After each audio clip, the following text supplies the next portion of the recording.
शेटना पालकमंत्री करावं हीच आमची मुख्यमंत्री महोदयांना विनंती आहे. तटकरे साहेबांची देखील आमची चर्चा झालेली आहे. कारण शेवटी विधान परिषदेच्या निवडणुकीपुरती चर्चा असून उपयोगाची नाही.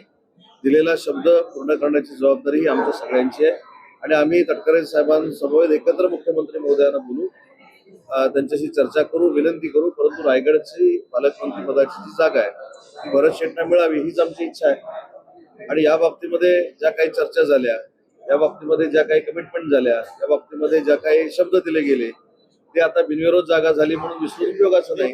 ही देखील माझी विनंती आहे सगळ्यांना. काल इंडिया आघाडीची बैठक झाली, त्यामध्ये उद्धव ठाकरे सुद्धा व्हिडिओ कॉन्फरन्सिंग ऑनलाईन होते.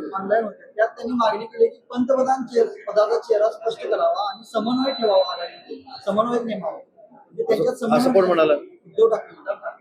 मी आज राहुल गांधींचा अजून एक व्हिडिओ बघितला आणि त्याच्यामध्ये ते शोधत होते की शिवसेनेचं कोण उपस्थित आहे, कोण उपस्थित आहे. बरोबर ना? ते आपल्या दृष्टीनं महत्वाचं आहे.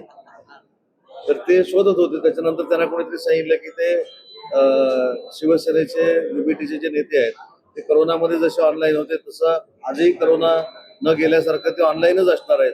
तुमच्या माध्यमातूनच आम्ही ऐकलं. आणि एखाद्या संघटनेबरोबर चर्चा करत असताना समोरची संघटना, त्यांचे संजय राऊत साहेब सांगतात की राहुल गांधींचं नेतृत्व एवढं मोठं आहे की ते जगात भारी आहे, पण त्यांच्या मिटिंगला ऑनलाईन मिटिंग करायची हे कितपत योग्य आहे हे त्यांच्या सगळ्या बॉडी लँग्वेजवरनं दिसत होतं. आणि ऑनलाईन मांडलेल्या भूमिकेला तिथं काही किंमत मिळेल असं मला वाटत नाही.